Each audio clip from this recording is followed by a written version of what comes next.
Hey everyone, Lazy Raccoon with another VOD review. Today we're doing Silver 2. We've got MF as ADC with Galio support. Let's get right into it.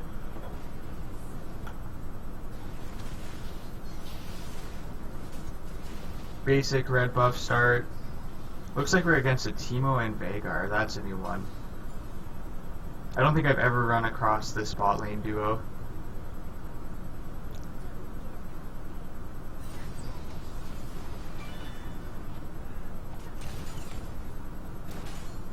So they ran to lane right away, so I think their jungler, yeah, we even have a warded, they started the top side. Missing the CS for free like that is a little bit of a blunder. We do have to watch out for the Teemo Q mostly. I feel like if he's good, he can Q and blind you when you're trying to hit the cannon, so hopefully Galio saves his stacks for that.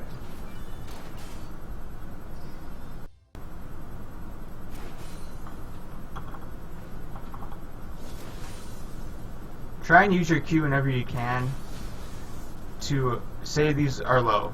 I'm not sure if that's in execution range, but if you auto it and Q immediately after, as soon as your animation for your auto goes off, it'll surprise the opponent and you can get almost a free Q off that, especially if they're in range.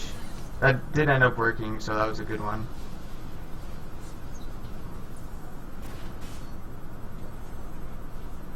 Good dodge.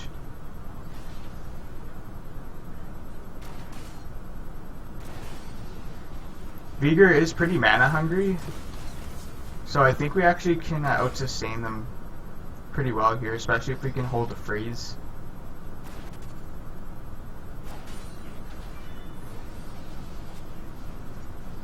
Missed a bit of an opportunity for a Q there. So the wave, since we have more minions here, it's going to start crashing into their tower. Their jungler is probably around the bot side since he cleared his red first. And it's around 3 minutes and 20 seconds. The jungler usually ganks the opposite side of the map around 3:15, give or take 15 seconds depending on how their clear went.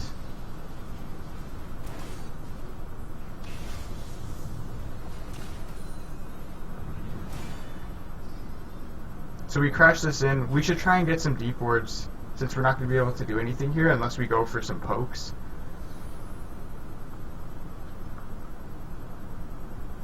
I don't know if both the wards are on cooldown. Yeah, Galio's is.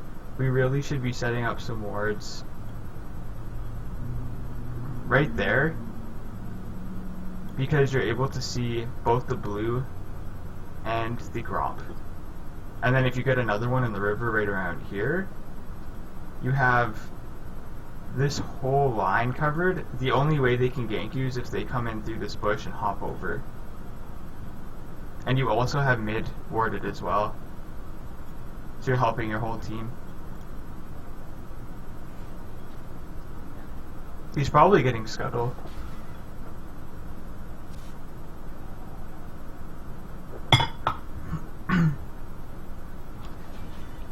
So there's no reason we should really be this far back if Galio is getting vision.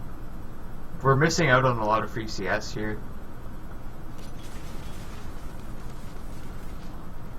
We also see Kog'Maw, who apparently is their jungler. This is the first time I've actually seen the team comp here. Kog'Maw is going to have really, really weak ganks early game, so we can actually play extremely aggressive for most of the game here. They also have a lot of AP, so we want to get a little bit of magic resistance, possibly that the item that blocks an ability. I think that would be super effective here, so we can block the Malphite ult or the Veigar stun, and or even a QSS actually I think might be the best item here. Not as a first item, but soon enough.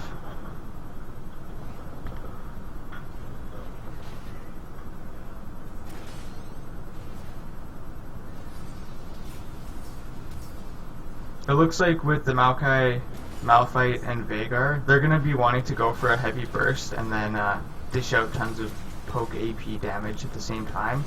So as long as we can survive that, I think we can really win this fight.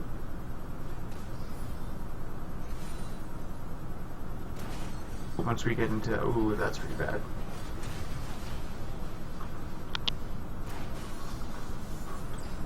So I normally max Q just to hit really hard. And it also crits.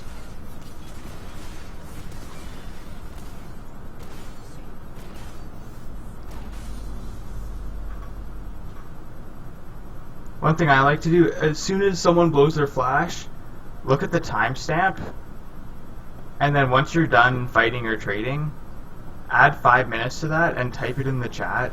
Timo, flash, and then 9:45. And hopefully no one spams the chat, and then you're able to see it here and there, and you'll notice you have an advantage for the next 5 minutes. So he's out of mana, so we can be playing very aggressive here. Timo, I can't tell how much health he has. He's pretty low. They can't really kill you.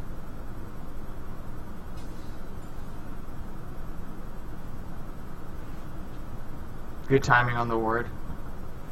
Kog'Maw. This would actually be a good time to collapse with the Kha'Zix because he's doing Scuttle. We do have our mid who based, so it is a bit risky here. I'm not sure if Malphite's 6. Kog'Maw isn't in the area, but Malphite is missing now, so we want to be observing this side of the map here. Yeah, he's being collapsed on. Timo is low and Veigar has no health, so we'd be able to do a lot here. Here we want to be focusing on our teammates rather than trying to kill a Veigar, who we probably can't kill anyways.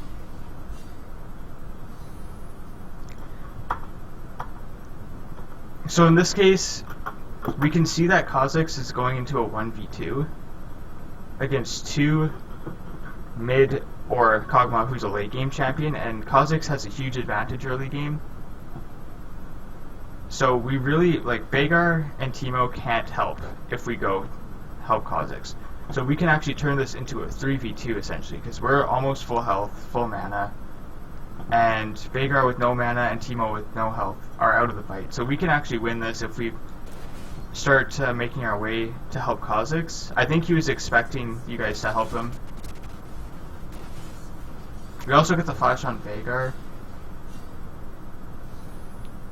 But if we had a bit more map awareness and a little bit more knowledge of the situation, considering how we had almost full priority in the bot lane because of their stats, we should always be helping our jungler when he's trying to get Scuttle.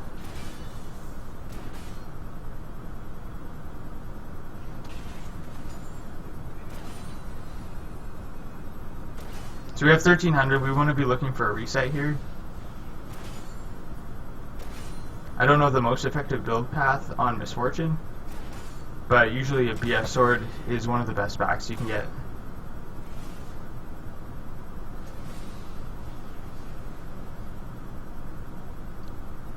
Fast clearing this would be great because it shoves it into their tower. You can get a reset, and by the time that your wave crashes with theirs, they're going to try and kill the cannon, and it'll start slowly pushing to your tower, and by the time their wave gets to your tower, you should be able to get there in time to get the cannon. Basing when your cannon wave spawns is usually the best time to base, since you have the most time to get back to lane. Like right here, there's no reason to be in lane here.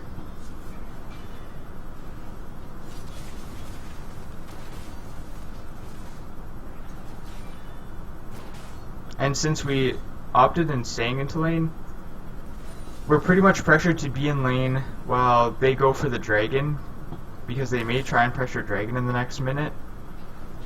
And if we end up fighting as a team, we're only going to have our starter item.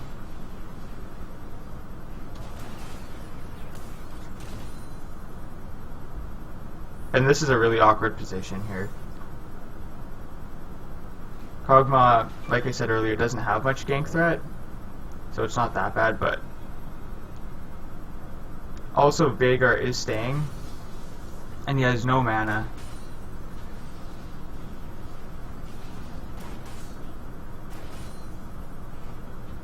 So here we have to be careful because Kha'Zix showed himself top, so they may try and force something bot side.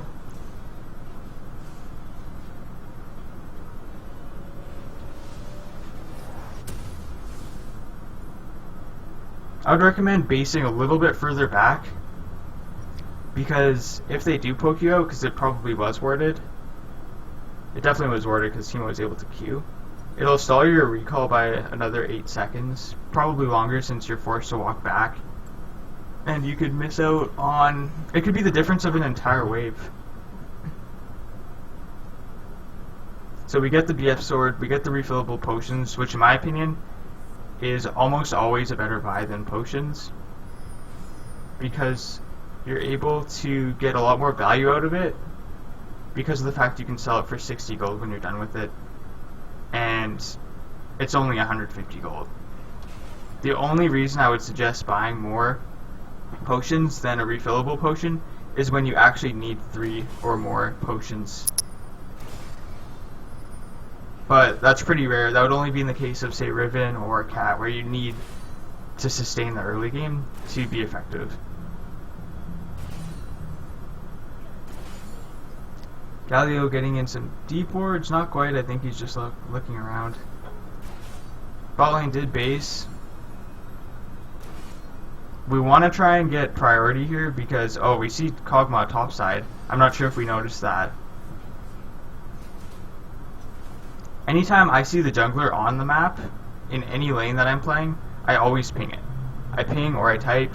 It's almost impossible to miss if you're a teammate and you see or hear that your teammate is pinging or typing where the jungler is, and you all have awareness, then you can immediately all get on the same page. Because we see Kog'Maw topside, Kha'Zix on our bot side already allows us to play around that. We could choose to clear this wave, roam with Kha'Zix, take all the camps.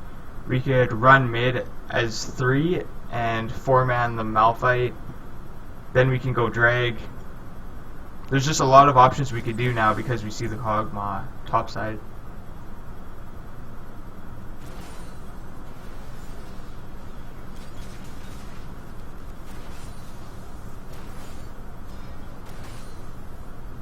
Not sure what Galio's doing there.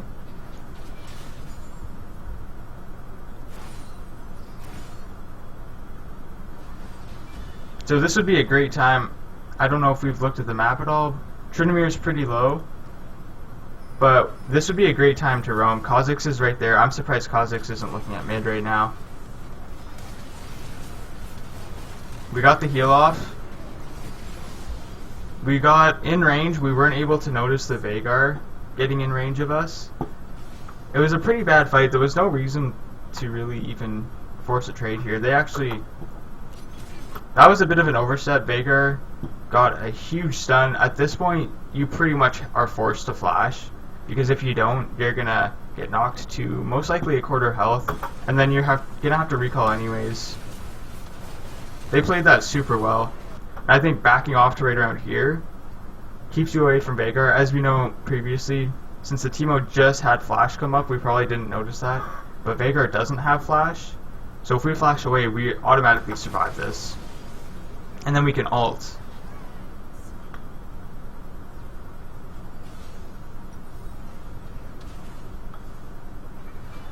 I would recommend creating a habit of keeping an eye on their timers.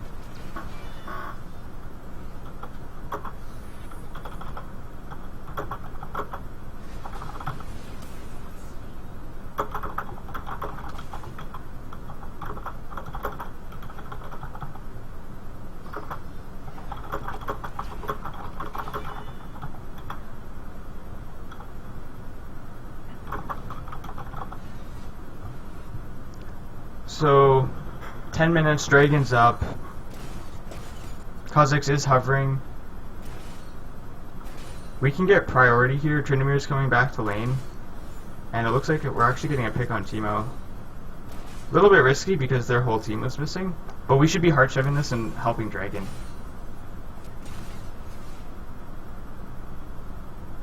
No smite on Kha'Zix.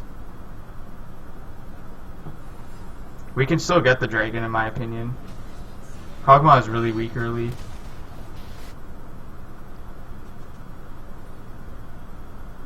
They're already mid, so they're probably going to get a tower plate. Good positioning. Great ult. That was actually really good ult. Our team got caught out very heavily there. We can actually win this trade.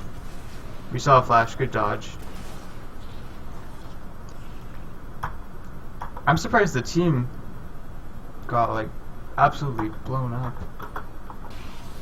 Let's see what happens here. Oh, they got Malphite ulted and Veigar stunned. This ult was perfectly placed. We were able to get the Veigar pretty low and kill the Kog'Maw. And then Veigar comes in. This is actually close. I think Veigar's Q is up in like less than a second. So here we want to go back bot, push it into the tower, maybe get a tower plate, and then reset. Because now we know that Veigar's up in 5 seconds. And we want to get back to lane roughly the same time as them.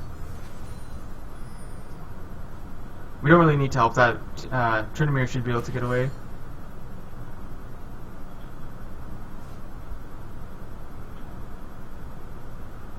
I like how we pop the potions here as we're recalling. Not a bad idea, actually. I usually do that because it's free. And in case they do randomly decide to poke you or all in you, then you automatically have that sustain coming in. We should be getting a pink ward here. Anytime there's an open item slot and you have 75 gold, we always want to be getting a pink ward.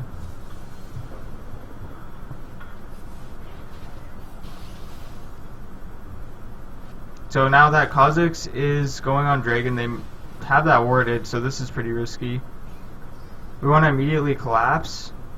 We actually have a disadvantage here.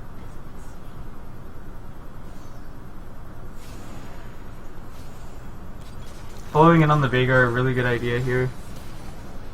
As soon as players single themselves out, we want to capitalize on that as quick as possible.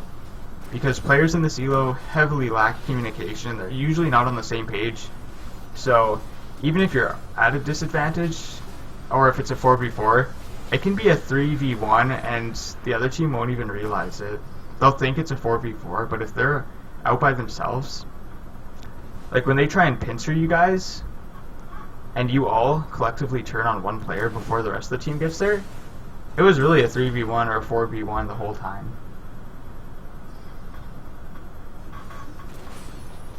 Teemo and Veigar, oh, Teemo's right there. Really close. I normally wouldn't go for that, because now we just don't have anything. We also could have, I think, flashed for a kill there, but still not worth it. We have to be careful here. Veigar can do quite a bit of damage. And it's not worth getting 3 CS to blow a heal and flash. Good awareness.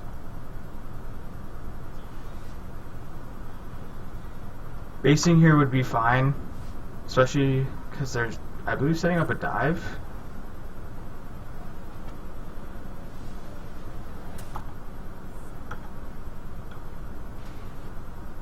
So they send 3 bot side. We should be yeah, we do let the team know. Tryndamere should have a free top side here. This would be perfect for him to push. There's 2 mid, 3 bot.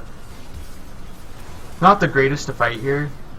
Kha'Zix is coming in a moment, but all-inning before Kha'Zix gets there isn't ideal.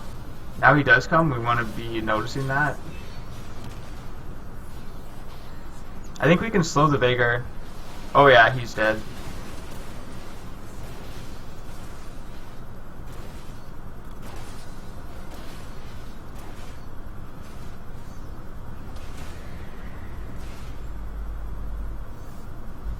So Tryndamere has a lot of pressure topside. We want to be pressuring this bot side as much as possible to relieve pressure from Tryndamere. Oh, Teemo's right there. Unfortunate. I think we can kill the Teemo here, yeah. Not sure where... was it Veigar that did die?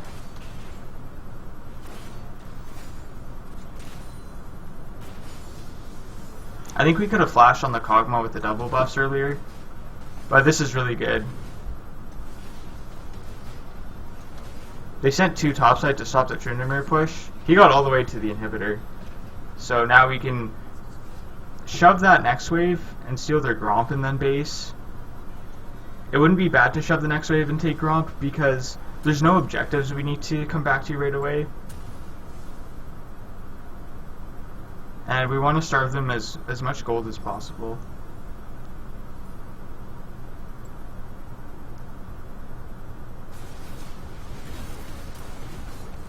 It's pretty aggressive. He does get the tower. So this is when we want to head mid generally. Garen pushing mid is not very safe.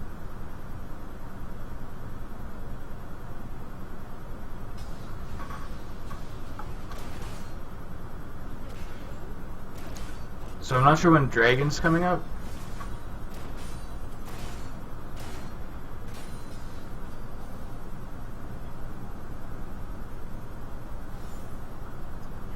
We have a team advantage here. Dragon's coming up in 1 minute, so we didn't have a room for a pink, but we want to be setting up, helping Galio ward and clear wards. Clear this mid to get mid priority, and then continue to set up for Dragon. Kha'Zix is making his way bot side, and if we can set up before they set up, that's nearly a free Dragon since we're ahead. And we see 3 top. Well, 3 mid, Kog'Maw top. That was pretty unfortunate. Not the best, not a very smart play at all. When this happens, we have to be careful. Because now that we don't have a Kog'Maw, they can easily play aggressive here. And it won't really cost them anything. Blowing the ult there was not very helpful either, because now you don't have it for the dragon fight, and using it only on 2 mostly tank champions isn't as effective when we could be using it on their carries, especially their jungler. We could still get dragon here though, since we have so much pressure. We need to be pinging Garen off here, because although he's absorbing pressure and we can get a free dragon, he ends up killing Kog'Maw. That's super good. Was not expecting that, since they were under tower. This is risky though. We're able to pick up the dragon for free. If we had ult here, that would be super nice, but they back off anyways. And it looks like Maokai's inting. Good flash Q. Good play from Galio. Since we have the way bot side, we can easily just pick this up as 3 and get that tower.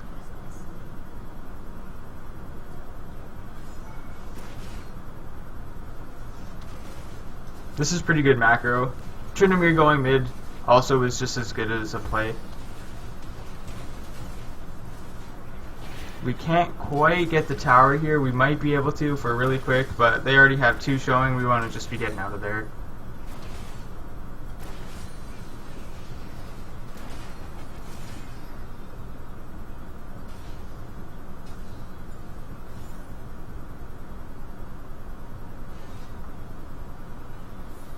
Yeah, it's not even worth recalling there.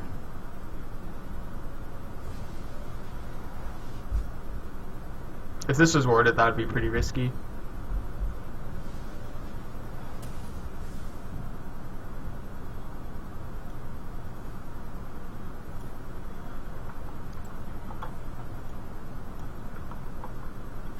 Skip ahead here. Team's fighting without most of the team. One of the worst mistakes you can do, which you can't even control. Galio coming in is able to turn that. You guys are so far ahead, I guess it doesn't even really matter. We really want to be doing Baron here. They have 4 dead. I'm very surprised they're chasing for a measly Kog'Maw.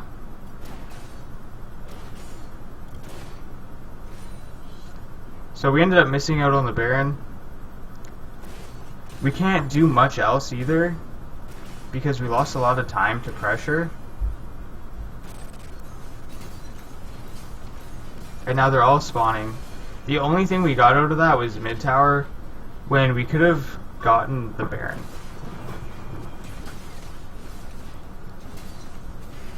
Now this is just too risky to get. Their whole team is up, even Kog'Maw, in 5 seconds. Getting the tower might end up killing us. Yep.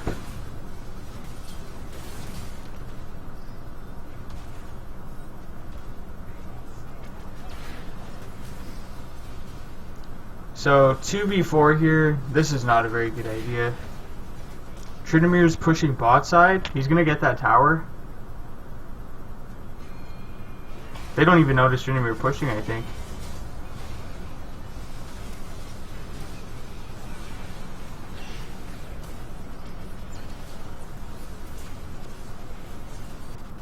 So Trinimir got the tower, he backs off. We really shouldn't be continuing to teamfight here.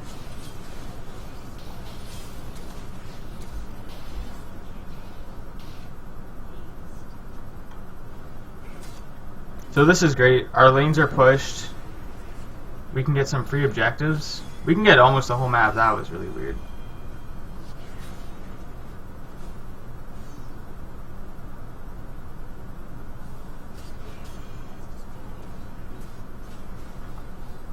I think once we get these 3 inhibs, the game is just about over.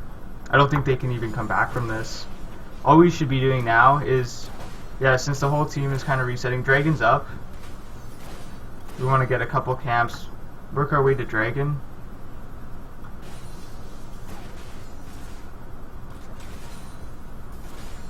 We're going to be late on the Dragon, but at least we were pushing top in, so they have to send someone top. And pushing mid, and they have to send someone mid. So we're running over to Dragon. You guys should be able to duo it. They would have to send everyone to fight this, and they would lose their base. So you guys could be starting Dragon, and if you guys started Dragon there, you'd finish the Dragon, and then you could send the whole team as 5 to Baron. And they would still have to be defending the base. This is pretty risky, like the past 30 seconds. Now it's almost guaranteed win.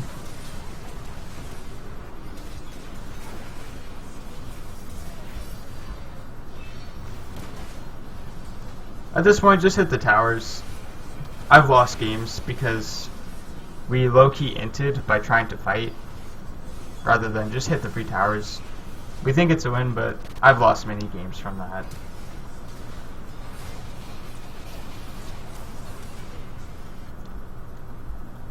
So, pretty solid game. 3 biggest things I noticed. Well, this is not a very large thing, but it can help in a lot of your games going forward. Make a habit of typing in the summoner spell timers, especially Flash.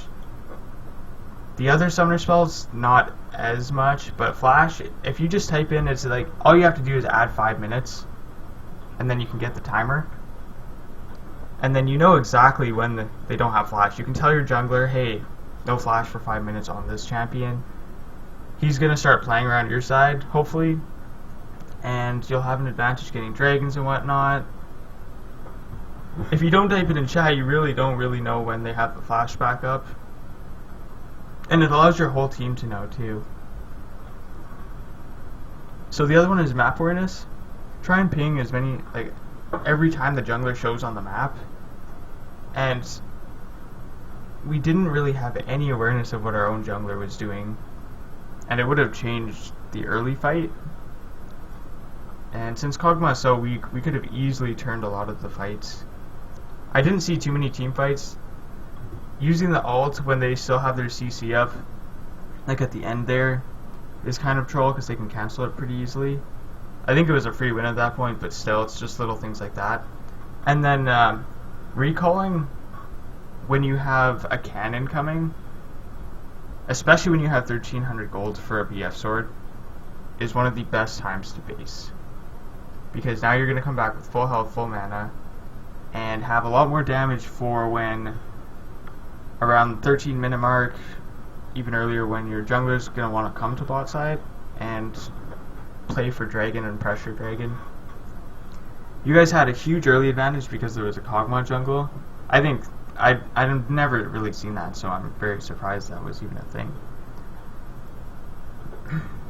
But you guys took advantage of that early game and were able to play that nicely. Vager's a late game champion as well, so getting ahead early was one of the biggest components of why you guys won. But those are the 3 things I noticed for this game, so hope that helps. Cheers.